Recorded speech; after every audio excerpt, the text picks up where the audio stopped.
we need to talk about Senne Lammens. Yep. Mods, is he low-key sign of the summer? For United or the Premier League, because we can do both. Ooh. We can do both. No, I'm joking. Look, I think for United, in terms of impact, I've said this before, I think in terms of impact, because we haven't had a goalkeeper this good in a very long time, I would argue you can put him in the conversation. Obviously, Mbeumo's been amazing for us, so he's definitely in the conversation as well. But like I said, I think Senny Lammens, the difference between him and Onana is so big. Like, there isn't many other players that have had that big of a difference between the player that they replaced. So, yeah, I think he's in the conversation for being our sign of the season, 100%. Well, there's an argument for it. I mean, Maud has claimed that Senny Lammens is the best keeper in the Premier League. Do you stand by that statement? Listen, I stand by Senny Lammens. I will back Senny Lammens to the end. I've said it before on that previous show. There's certain players in the team, you can't make me go against them. Senny Lammens is one of them. You can never make me go against him. You can bring Raya, bring Donnarumma. I don't care. I'm going to back my keeper every single time. I think there's multiple arguments you can make. And look, I thought it was very questionable to say he was the best keeper in the league. I love Senny Lammens. A bit tongue-in-cheek, obviously, but I still rate him very, very highly. Well, I'm going to talk about him. I'm going to big him up in literally just a second, and I'm going to explain why low-key he could arguably be sign of the summer for Manchester United, as much as Mbeumo is one of my favourite Manchester United players. I do think that the impact that Senny Lammens has had is ginormous. I actually think he announced himself to go into that conversation in the Everton game. He's been very good since he's come in, but that game, that was a serious Manchester United's keeper performance. 100%. It was absolutely incredible. And people have talked about the likening to David De Gea. For me, Senny Lammens is different. And look, it'll take a while for him to go into the David De Gea category in terms of shot stopping. Oh, yeah, because definitely. one of the best keepers I've ever seen at shot stopping. Yeah. However, Senny Lammens, at his age of 23, is better in the air than David De Gea. He's better at claiming crosses. He's more comfortable off set pieces. And he's even making them crucial saves, them critical saves now, which, I mean, every single area of a keeper, he's ticking boxes. He does the basics well. He's got that cool, calm, composed aura about him, which is absolutely crucial to be a successful Manchester United goalkeeper, and in on my the ball opinion. as well. Absolutely. And when you said, best keeper in the league, I thought, Martin, Donnarumma's in the conversation, David Raya's in the conversation. You've got Alisson, who is potentially one of the best keepers the Premier League has seen. I mean, maybe not right now, but has been in his time. However, I did do a little bit of digging when it comes to the stats, right? Yeah. And Senny Lammens, since his debut for Manchester United, most goals prevented in the Premier League out of any keeper, 5.5, most in the league. So your argument's got some weight to it. I know it does. That's why I said it. Look, and like I said, obviously, we can have the comments. There's no, it's not like a clear difference between like him and Donnarumma and Raya. That's not what I'm saying. But I'm just talking about since he's come to to Manchester United, the impact that he's had on our team has been more than any other keeper, in my opinion. And I think he's done so much. Everything you said before, I can probably repeat the exact same thing, but what he's been able to do for us, just in terms of, like you said, just being able to keep the ball out of the net. We've had such an issue with goalkeepers with just keeping the ball at the net. We signed Onana for his ball playing ability, and we forgot that we need to have a keeper that can actually stop the ball from going in the net. And Senny Lammens does that just perfectly. He does that beautifully. So, yeah, for me, he is in that conversation, and it will take a while for people to give him the credit because United haven't been the greatest this season, and also, look at City and Arsenal that are competing for a title. Naturally, you're going to want to put those players in bigger conversations. But I think once we enter into the Champions League next season and we see what he can do on the biggest stage, we're going to give him so much more credit than we're giving him right now. And you know what, it's crazy? Goalkeepers don't even enter their prime, enter their peak until their late 20s, early 30s, some would argue. And he's 23 years of age. He's got so much more to come from him, and he could be Manchester United's keeper, successful keeper for the next decade. You would say Senny Lammens has one of the greatest chances in that side of winning a Premier League, 100%. And I think he's absolutely capable of it. So very, very high praise for Senny Lammens. Yeah. And do you know what? When you talk about high claims as well, I think that's a huge part of being a successful keeper. I think all the best keepers in the world, you can rely on them off set pieces. You can rely on them to bail you out of pressurising situations. Yeah. And that Everton game, that's why for me he truly announced himself. Up until then, he's done a good job.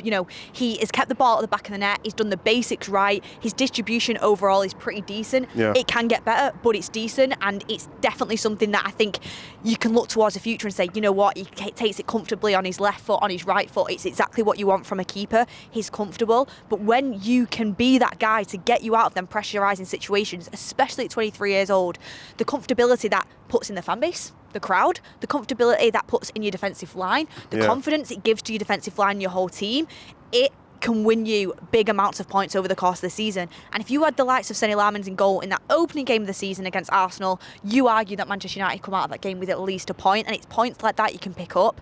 If we didn't have Senny Lammens in goal for the Everton game, a crucial part of our season, we're at the point in the season where you've dropped points against West Ham. You think to yourself, do you drop points again? Do you start to go on a downward spiral? But no, Senny Lammens comes in and he puts that assurance in your back line. And you look at high claims per 90 across the season. And to be fair, Emi Martinez, who was a keeper that we were going to go for in the summer, is top with 1.8. But Senny Lammens is in 8th place with 1. And I think that's only going to continue to improve. And if you look at where Emi Martinez is at in his career, would have needed big wages.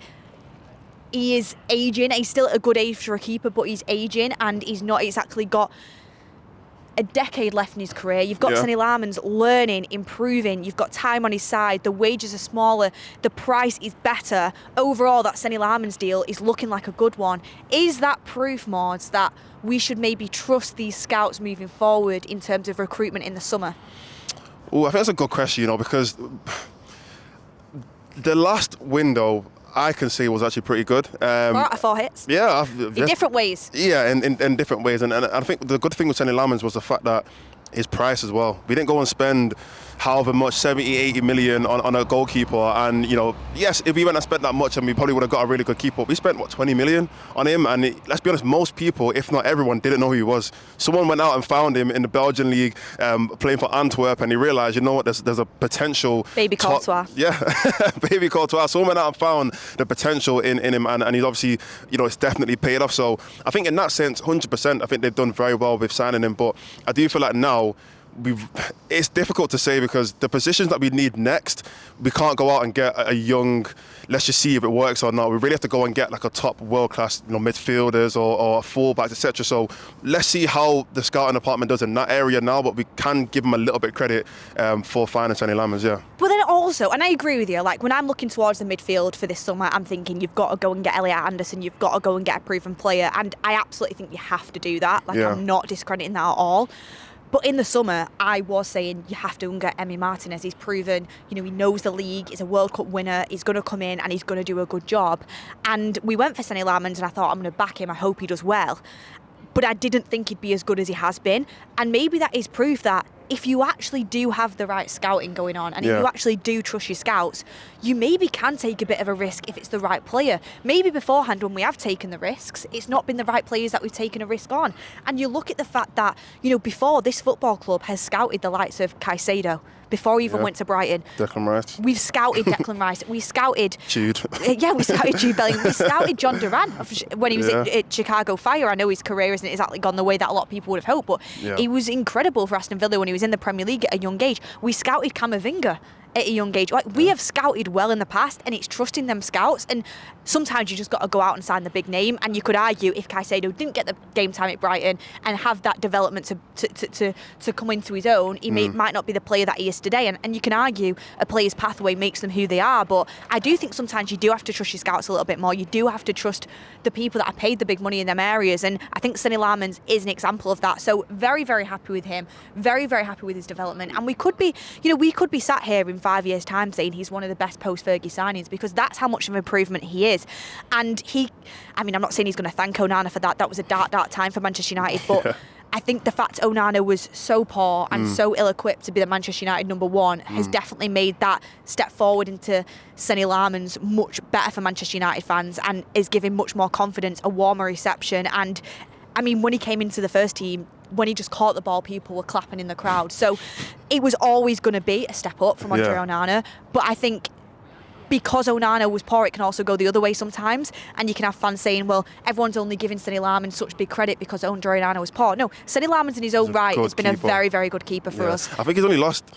I'm going to throw a number there, like 2 or 3 games since he's been here. And if you look at a lot of the goals that he actually does concede, like we as a club concede worldies. That's one thing I can say about United. Players love to just hit the craziest goals against. So even the Everton game, Drewsbury Hall had a great goal. Aston Villa game, Morgan Rogers had a great goal. The Fulham game, another great goal. Like teams love to score amazing goals against us. But you look at Senny Lammens as an individual, he hasn't been at fault for... I can't really think off the top of my head any goals really, like individually. It's usually based on the midfield or based on the defence or etc. But himself, he hasn't actually conceded a lot. Yeah, exactly. So big credit to Senny Lammens. Get in the comments down below.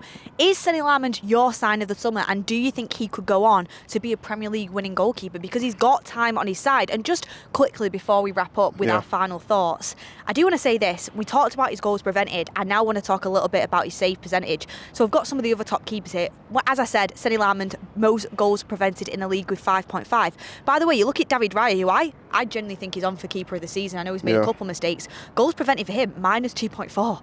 So it's a big difference. Donnarumma, goals prevented, 2.9. Martinez, 4.5.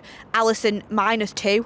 And Robert Sanchez, 2.7. So they're sort of, the keepers. How is he minus 2.4? How does that even... Well, Alisson Becker is also minus as well. So it's an interesting one, isn't it? But when you look at save percentages, Robert Sanchez, 70.8%. Alisson, 64.8%. Martinez, 77.3%, which is insane, by the way. Donnarumma, 74.1%. David Raya, 66.1%. And Senny Lammens, 64.9%. And I think that, he's not absolutely at the top when it comes to save percentage, but if you're getting around 65% in your first season of the Premier League for Manchester United, I think it puts you in really good stead. And you've got to argue, he's had some worldies scored against him. That's what I just said, innit? Like, he's had some absolute belters scored against him, so I can't even put it down to him sometimes. But I think that's interesting. I did not know David Raya was... I need to research on exactly what that stat means, but I've always said for keepers, to really judge how good a keeper is, you have to watch him over 90 minutes. I don't think you can just go off stats. I think the stats it helps for like GA. I think we went off stats for Onana. I didn't go off stats for Onana. You might have gone. Yeah. But I think for certain positions and certain attributes, 100% you can go off stats, whether it's like chances created or goals, assists, etc., tackles, interceptions. But for goalkeepers, sometimes you've got to watch him for 90 minutes to know, is he a comfortable keeper? Like, does he bring... You kind of tell by the defence how comfortable the other players around him feel when he has the ball. For corners, does he look confident when it comes to corners and claims, etc.? Sometimes the stats don't necessarily tell the full story, and I think that's why like Raya and all them are kind of low. But when you watch your keeper, you still feel like they're safe, comfortable keeper. So I think he kind of beats those stats a little bit by how well he's played. Yeah, I think it's an interesting one. I mean, get your comments in down below. I also love his aura, I love his calmness, I love his coolness. I love the fact he's not fazed by any of the United limelight. Yeah. And I love the fact he has his alter ego on his gloves as well. Yeah, the Kobe thing. I told you about. Yeah. No, I honestly, I said it before. Channels his alter ego to be that United keeper. He's just, I love him. I said it already. He changed my life. You changed my life as I was a United fan, honestly. Well, hopefully we are set for our number one for the next decade with Senny Lammens, and I thought he deserved his own special video to talk about Senny Lammens, because I truly do think that Everton game away, when David Moyes targeted him, David Moyes, a very well-established, experienced Premier League manager, targeting him, and he came through that test with flying colours. I think he announced himself as a serious Premier League keeper, and I think a lot of opposition fans started taking Senny Lammens seriously after that game. So hopefully a lot more to come from Senny. So many areas that he can improve on, but also so many areas that he's doing amazingly at as well. I think he's on his way to becoming a seriously top keeper. Only 23 years of age. Happy to have him in red. Maybe he'll get the number one shirt. Maybe he doesn't want it. Let's see. But get in the comments all your thoughts on Senny Lammens and who should we go for in the summer as his backup, as his number two. Let us know, and we'll see you on the next one.